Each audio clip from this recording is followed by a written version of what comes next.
Thinking, Fast and Slow, by Daniel is a book about how our brain processes information and makes decisions. The book is divided into two parts, System 1 and System 2. System 1 refers to our fast and intuitive thinking process, while System 2 is our more deliberate and rational thinking process. Daniel argues that System 1 thinking is prone to biases and errors, while System 2 thinking can be slow and effortful. Throughout the book, Daniel uses examples and studies to illustrate how our thinking can be influenced by various factors such as emotions, heuristics, and cognitive biases. He also explains how the brain uses mental shortcuts to make quick decisions, but these shortcuts can sometimes lead to wrong decisions. The book also delves into topics such as decision-making, overconfidence, optimism, and loss aversion. It highlights the importance of being aware of our thinking biases and using critical thinking to make better decisions.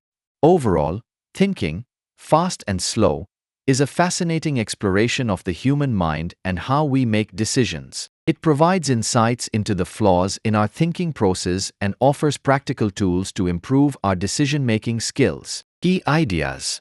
1. Dual process theory. The book explains that there are two systems of thinking which operate simultaneously in the human brain. System 1 thinking works on an intuitive or automatic level, while System 2 thinking involves more logical, analytical, and voluntary processes. Daniel argues that many of our cognitive biases and heuristics stem from relying too heavily on System 1 thinking and not engaging System 2 enough. Example: when someone sees a furry animal with pointy ears, they might immediately think, dog, without taking the time to analyze whether it could be a cat, fox, or other similar animal. This is a result of System 1 thinking, which relies on quick associations and pattern recognition. However, if the person were to take a moment to analyze the features of the animal and compare them to other animals, they might realize that it is actually a wolf. This would require System 2 thinking, which involves deliberation and logical processing. 2. Cognitive biases.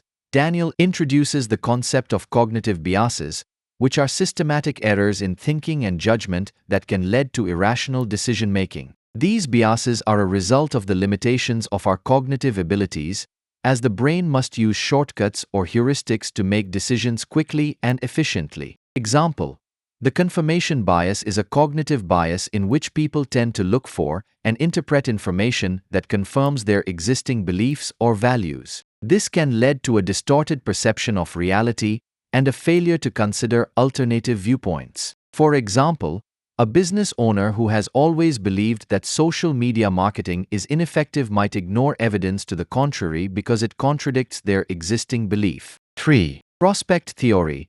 The book introduces prospect theory, a model of decision-making under uncertainty developed by Daniel and his research colleague Amos Tversky. Prospect theory suggests that people are risk-averse when it comes to gains, that is, they are more likely to take a sure gain than a risky gain, but risk-seeking when it comes to losses, that is, they are more willing to take a risk to avoid a loss than to gain something. Example: imagine that someone is given the choice between receiving $1,000 for certain or flipping a coin to either receive $2,000 or nothing. According to prospect theory, they would be more likely to choose the certain gain of $1,000, as this is a sure thing. However, if they were given the choice between losing $1,000 for certain or flipping a coin to either lose $2,000 or nothing, they would be more likely to take the risk and flip the coin in order to avoid the certain loss of $1,000. 4. Availability heuristic.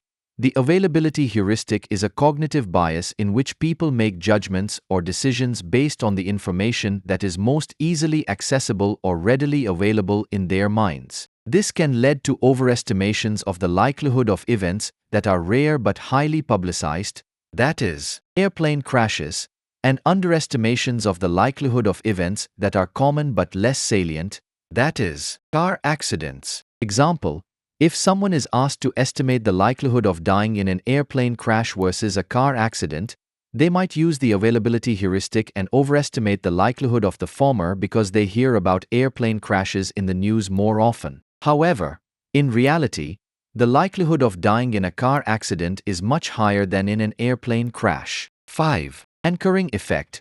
The anchoring effect is a cognitive bias in which people tend to rely too heavily on the first piece of information they receive when making a decision, even if that information is irrelevant or arbitrary. This can lead to suboptimal decision-making, as the initial anchor can skew subsequent judgments or evaluations. Example: in a negotiation, if someone starts by offering a low price, this can anchor the other party to that number and make it difficult to convince them to raise their offer. Similarly, if someone is asked to estimate the price of a product after being shown a high or low initial price, their estimate is likely to be influenced by the anchor they were presented with.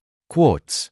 1. The emotional tail wags the rational dog. This quote suggests that our emotions often override our rational thought processes. 2. We can be blind to the obvious, and we can also be blind to our blindness. This quote highlights the idea that we are often unaware of our cognitive biases and the ways they shape our thinking. 3. What you see is all there is. This quote emphasizes that we tend to rely on information that is readily available to us and often overlook important information that is not. 4. No one ever made a decision because of a number. They need a story. This quote underscores the idea that people are more likely to be swayed by a compelling narrative than by raw data. 5. Intuition is nothing more and nothing less than recognition. This quote suggests that our intuitive judgments are often based on our past experiences and knowledge, rather than logical analysis. 6. The best we can do is a compromise.